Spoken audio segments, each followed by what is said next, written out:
एक हमारा कटरिया जो रेल लाइन है उसी को लेकर के माननीय मुख्य सचिव महोदय के द्वारा रिव्यू किया गया था। हम लोग एट पार हैं और जो रेलवे को सपोर्ट चाहिए लैंड एक्विजिशन में हम लोग कर रहे हैं। बहुत जल्द वहाँ के किसानों को हम लोग राशि भी दे देंगे।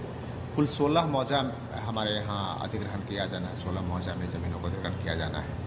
तो 11 में नोटिफिकेशन भी हम लोग कर चुके हैं, 5 में हम लोग प्रपोजल भी भेज चुके हैं। तो बहुत जल्द उसको नोटिफाई करके और आम किसानों की जो राशि होगी उनके खाते में डालते हुए उस पूरे इलाके में जो रेलखंड का निर्माण कराया जाएगा।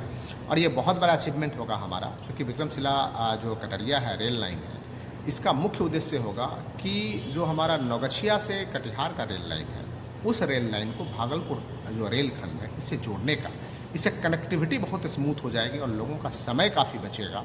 और गंगा जी पे जो ये रेल पुल का निर्माण होगा, इससे कम्युनिकेशन बहुत फास्ट हो जाएगा।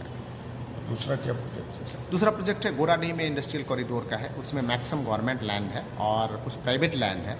वो भी लैंड एक्विजिशन की जो प्रक्रिया है 30 जून तक मेरा पूरा हो जाएगा। इसके बाद हम किसानों को उसमें राशि देंगे और उनकी ज़मीन पे फिर हम लोग जो इंडस्ट्रियल कॉरिडोर है, इंडस्ट्री है, उसको एस्टैब्लिश कराएंगे। मतलब सरकार की प्रायोरिटी है कि इन्वेस्टर्स को हमें ज़मीन उपलब्ध कराना, उसके लिए सारी कवायद। उसके लिए आपको अवगत करा दें कि कहलगांव में भी लगभग 650 एकड़ हमारे पास ज़मीन है और हम लोगों ने गोराडीह में भी, गोराडीह चूँकि अंडर डेवलप्ड एरिया था, हम लोगों ने ज़मीन का चयन किया और इस पर्पज़ से दिया है। इस इलाके में भी जब इंडस्ट्री हो जाएगी तो इंडस्ट्री विभिन्न इलाकों में रहेगी, विभिन्न जगहों पे रहेगी, तो लोगों का एंगेजमेंट होगा, लोगों को रोज़गार मिलेगा और लोगों की आय बढ़ेगी और भागलपुर का भी काफ़ी विकास होगा। जो इंडस्ट्रियल हब है सर, उसमें हमको लगता है कि जो इंसिलरीज यूनिट है उसकी भी संभावना बढ़ेगी। बिल्कुल। इसमें है हम लोग लिंकेज बोलते हैं, फॉरवर्ड एंड बैकवर्ड लिंकेजेस, कि एक बड़ी इंडस्ट्री लगती है तो उससे जो छोटे छोटे पार्ट्स बनते हैं उसकी इंडस्ट्री पास में लगती है।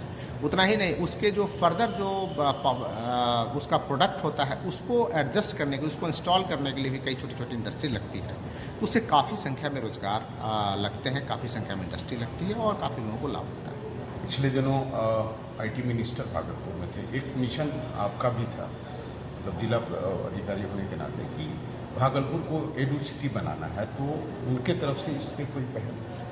मैंने उनसे अनुरोध किया है और भागलपुर में भूमि उपलब्ध है। इसको एडो सिटी के रूप में डेवलप किया जा सकता है, क्योंकि भागलपुर एक जो शिक्षा का इतिहास रहा है, विद्या की नगरी रही है। विक्रमशिला यहाँ रहा है जिसने पूरे विश्व को ज्ञान दिया है। उसके बाद सबौर एग्रीकल्चरल यूनिवर्सिटी है जिसने कि हजारों की संख्या में यहाँ से कृषि वैज्ञानिक को उन्होंने जन्म दिया है।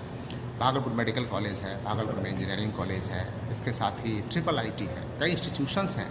और भागलपुर एक बहुत ही पुरानी नगरी है और एक सांस्कृतिक नगरी